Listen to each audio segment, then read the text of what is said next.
बेटा अब हम पढ़ना चालू करते हैं राइट टू फ्रीडम के बारे में। लास्ट क्लास में मैंने आपको राइट टू इक्वालिटी बताया है जो आर्टिकल 14 से 18 था। आज हम जो पढ़ने वाले हैं हम राइट टू फ्रीडम के बारे में पढ़ने वाले हैं जो आर्टिकल 19 से लेकर 22 है। मेरे शब्दों पे थोड़ा सा आप ध्यान दो, कौन से आर्टिकल से कौन से आर्टिकल तक।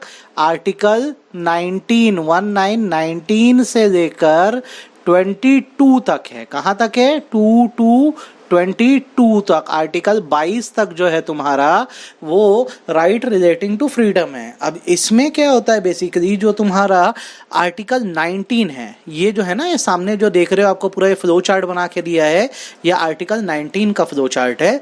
ये कहता है कि आर्टिकल 19 एक्चुअल में फ्रीडम का आर्टिकल है और ये हम भारतीयों को 6 तरह का फ्रीडम देने का काम करता है। सबसे पहला याद रखना, आर्टिकल 19(1)(a) है freedom of speech and expression. दूसरा है पीसफुल असेंबली जिसको 19(1)(b) बोलते हैं। 19(1)(c) जो है वो फॉर्म एसोसिएशन है, आप अपने ग्रुप्स बना सकते हो। 19(1)(d) है move freely through out the country, आप देश में कहीं भी घूम सकते हो। 19(1)(e) है आपका देश में किसी भी पार्ट में सेटल हो सकते हो। और 19(1)(g) है इंडिया में कोई भी प्रोफेशन प्रैक्टिस कर सकते हो। अगर आपको थोड़ा सा फास्ट लगा होगा तो मैं दोबारा बोलता हूँ कि राइट रिलेटिंग टू फ्रीडम जो है आर्टिकल 19 से 22 तक है। अब यहाँ पर अभी आप जो देख रहे हो आर्टिकल 19 समझाया गया है जिसमें आपको 6 तरह के फ्रीडम या आज़ादी दी गई है। 19(1)(a) ऐसे याद रखना। 19 sub article 1 sub clause A जो है वो है freedom of speech and expression. India में जो बोलना है बोलो, हर चीज़ बोलने की आज़ादी है। दूसरा 19(1)(b) जो है वो assemble peacefully and without arms, मतलब आप भीड़ इकट्ठी कर सकते हो अपनी बातों को रखने के लिए। तीसरा है फॉर्म एसोसिएशंस, आप अपने ग्रुप बना सकते हो। चौथा 19(1)(d) जिसको बोला जाता है वो है move freely through out the country, देश में कहीं भी घूम सकते हो।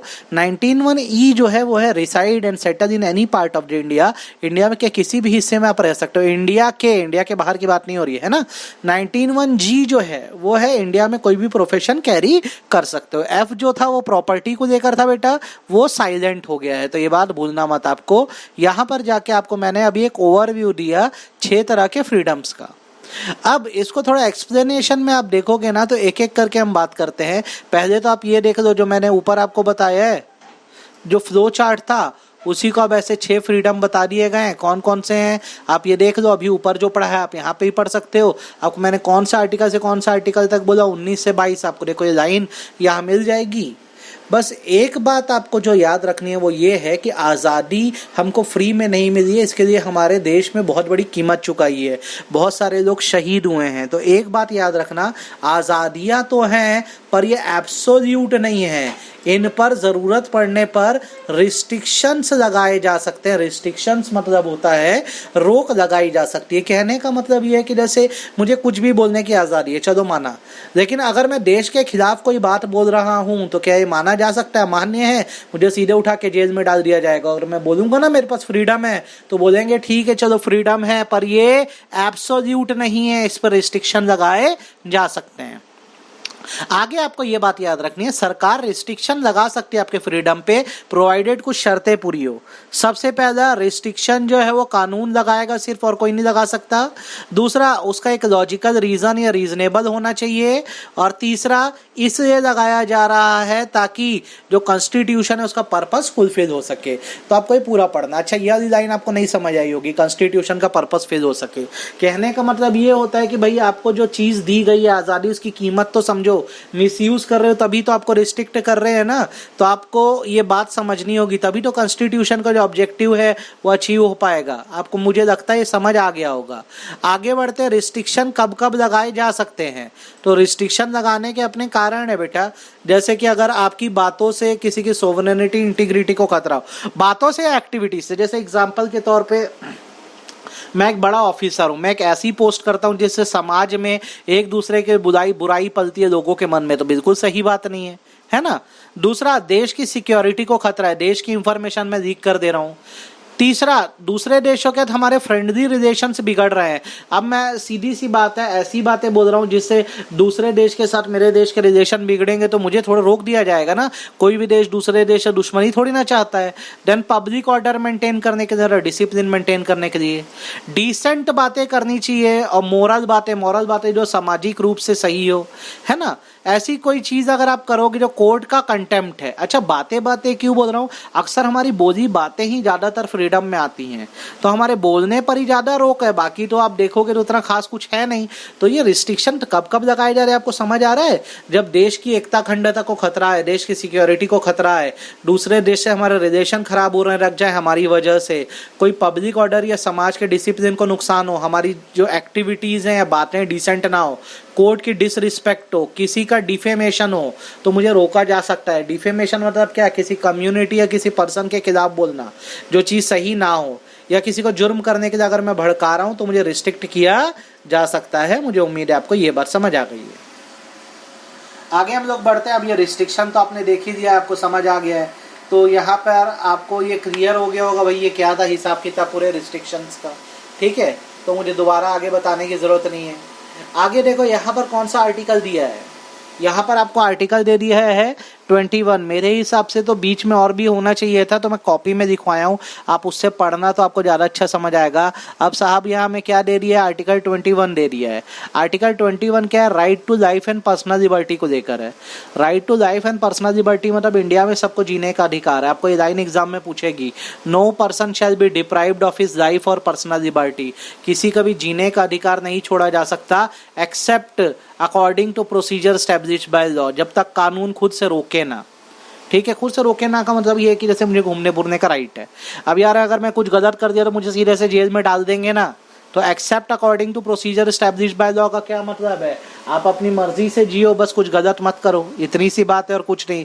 अच्छा, लाइफ का मतलब क्या होता है? लाइफ का मतलब होता है हर वो चीज़ जो मीनिंगफुल हो। जैसे मुझे समोसा खाना पसंद है तो समोसा इज माई लाइफ, इसमें दिक्कत क्या है?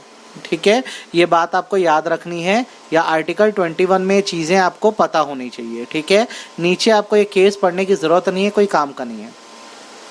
देन आता आर्टिकल 21A। आर्टिकल 21A जो है वो है राइट टू एजुकेशन, RTE। ये अभी जुड़ा है, ज़्यादा समय नहीं हुआ है।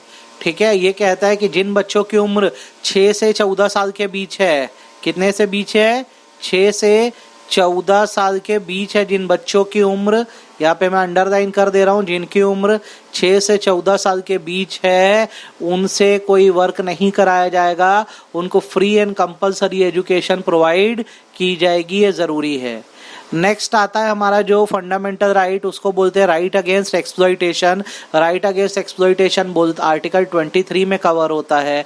और राइट अगेंस्ट एक्सप्लॉइटेशन ये कहता है कि अगर आप भारत में रह रहे हो तो आपसे भीख नहीं मंगवाई जाएगी, आपको बनवा मजदूरी नहीं करवाई जाएगी, और अगर आपकी उम्र 14 साल से कम है तो किसी भी फैक्ट्री या माइन में आपसे काम नहीं करवाया जाएगा। तो again it is a separate fundamental right given to you. ठीक है, आर्टिकल 23 का। अभी इस मॉड्यूल में कुछ चीज़ें कट शॉर्ट कर दिया है, तो बेटर है आप मेरे नोट्स रिफर करना, ये ज़रूरी हो गया है क्योंकि इसमें मुझे बहुत सारी चीज़ें दिख रही नहीं है।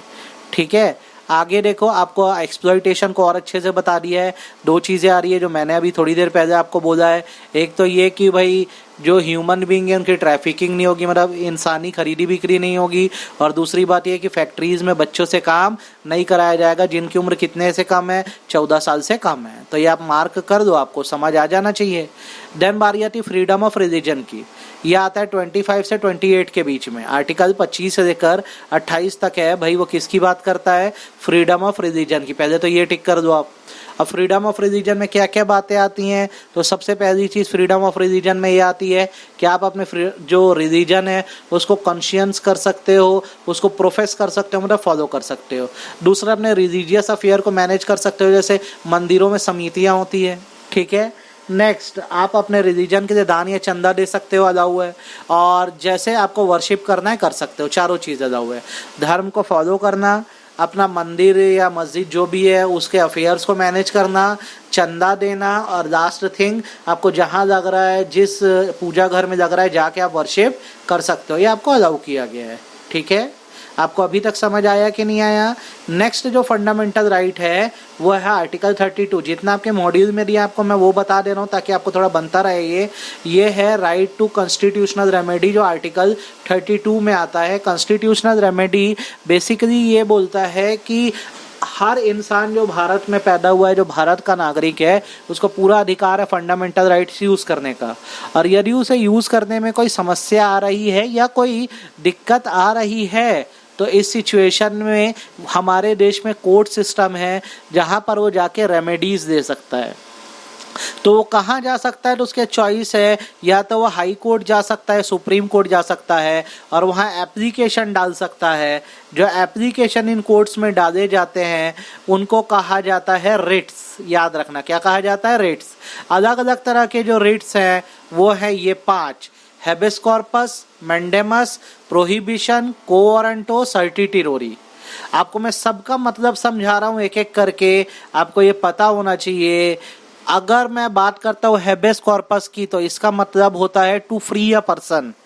कहने का मतलब बेसिकली ये है कि यदि बिना किसी पर्सन को बिना वजह जेल में डाल दिया गया है तो मतलब वो अपनी राइट टू लाइफ का यूज नहीं कर पा रहा है, तो अगर वो पर्सन खुद या उसका कोई रिश्तेदार जो है हेबियस कॉर्पस का यूज, मतलब इस एप्लीकेशन का यूज हाई कोर्ट या सुप्रीम कोर्ट में करता है, तो जो हाई कोर्ट या सुप्रीम कोर्ट है वो पुलिस अथॉरिटीज से पूछेंगी कि रीजन बताओ इस पर्सन को क्यों अरेस्ट किया गया है, और अगर कोई रीजन नहीं है तो उसे छोड़ना होगा।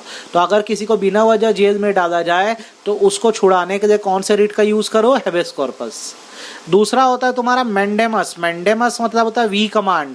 अगर कोई सरकारी अथॉरिटी है या गवर्नमेंट अथॉरिटी है वो अपना काम ढंग से नहीं कर रही है तो आप इस रिट का यूज या इस एप्लीकेशन का यूज करो कोर्ट में, जहां से कोर्ट ऑर्डर देगा उस अथॉरिटी को कि आपको अपना काम ढंग से करना होगा, अपनी अथॉरिटी का सही इस्तेमाल करना होगा।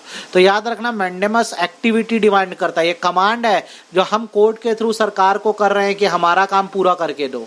देन बारी आती है प्रोहिबिशन की। प्रोहिबिशन जो है बेसिकली इनएक्टिविटी डिमांड करता है। एग्जाम में क्वेश्चन आएगा dash commands activity dash demands inactivity. तो याद रखना, mandamus commands activity, prohibition demands inactivity. Prohibition का मतलब होता है जब कोई एक छोटा कोर्ट है वो अपनी अथॉरिटी से बाहर जाके काम कर देता है। फॉर एग्जाम्पल, अगर एक सेशन कोर्ट है, सेशन कोर्ट मतलब डिस्ट्रिक्ट कोर्ट है, अगर वो किसी को फांसी की सजा सुनाना चाहता है तो उसे हाई कोर्ट से परमिशन लेनी चाहिए। अब उसने बिना परमिशन लिए अगर फांसी की सजा या मौत की सजा सुना दी तो उसने अपनी पावर से ज्यादा जाके काम कर दिया है। तो इस सिचुएशन में जिसको सुनाया गया है वो या उसका कोई रिश्तेदार अगर प्रोहिबिशन का यूज करेगा तो हाई कोर्ट जो है सेशन कोर्ट के डिसीजन को प्रोहिबिट कर देगा। ये प्रोहिबिशन का रूल है, ये कोर्ट पे अप्लाई होता है। जन को वारंटो का मतलब क्या होता है अगर मैं आपको बताऊं तो इसका मतलब इंक्वायरी होता है। अगर कोई सरकारी पोजीशन पे बैठा है तो आपकी सेवा के लिए बैठा है। यदि आप डाउट है आपको उसकी पोजीशन पे कि वो बंदा सही नहीं है तो आप उसकी क्वालिफिकेशंस की इंक्वायरी करवा सकते हो कि वो जगह को डिजर्व करता है कि नहीं। दैट्स को वारंटो। फॉर एग्जाम्पल, एक IAS मेरे शहर में आया है, मेरे जिले में आया है, पर मुझे शक है कि वो प्रॉपरली क्वालिफाइड नहीं है, तो मैं को वारंटो का यूज करके इंक्वायरी करवा सकता हूं कि वो सही पर्सन है भी कि नहीं है। लास्ट होता है सर्टिटिरोरी। इसका मतलब होता है ट्रांसफर ऑफ केस। मतलब अगर कोई इंफीरियर कोर्ट है, अगर वो क्या करता है अपनी अथॉरिटी से ज़्यादा का काम करता है तो उससे उस केस को ट्रांसफ़र करके हाई कोर्ट भिजवा दिया जाता है। That's a certiorari. तो आपको पढ़ना क्या है इसमें अगर मैं आपको बताऊं तो आपको ये लाइन इसमें ज़रूर पढ़नी चाहिए, when there is right there is remedy. ये जो लिखा है ना, ये अच्छे से याद रखना मैक्सिम। उबी जस इबी रेमेडियम, ये आपको एग्जाम में पूछ देगा, ठीक है। उसके बाद आप क्या करोगे, यहाँ से पढ़ना शुरू करोगे और ये नीचे का जो पैराग्राफ है ना पूरा, ये एकदम अच्छे से क्या करना, आप पढ़ देना, ठीक है। यहाँ पे जाके आपके सारे जो फंडामेंटल राइट्स हैं वो खत्म हो गए। थोड़े से अधूरे लगे मुझे मॉड्यूल में, तो मैंने बेटा कॉपी में भी दिखाया है, आपके जो फ्रेंड्स हैं उनकी कॉपी में है, आप एक बार देख लो उसको, बहुत अच्छे एक्सप्लेनेशन में वो है। नेक्स्ट क्लास में आपको मैं क्या करूँगा, डायरेक्टिव प्रिंसिपल और फंडामेंटल ड्यूटीज़ कराने वाला हूँ। तो आज के लिए इतना काफ़ी है, आप ये कर दो, ठीक है। चलो।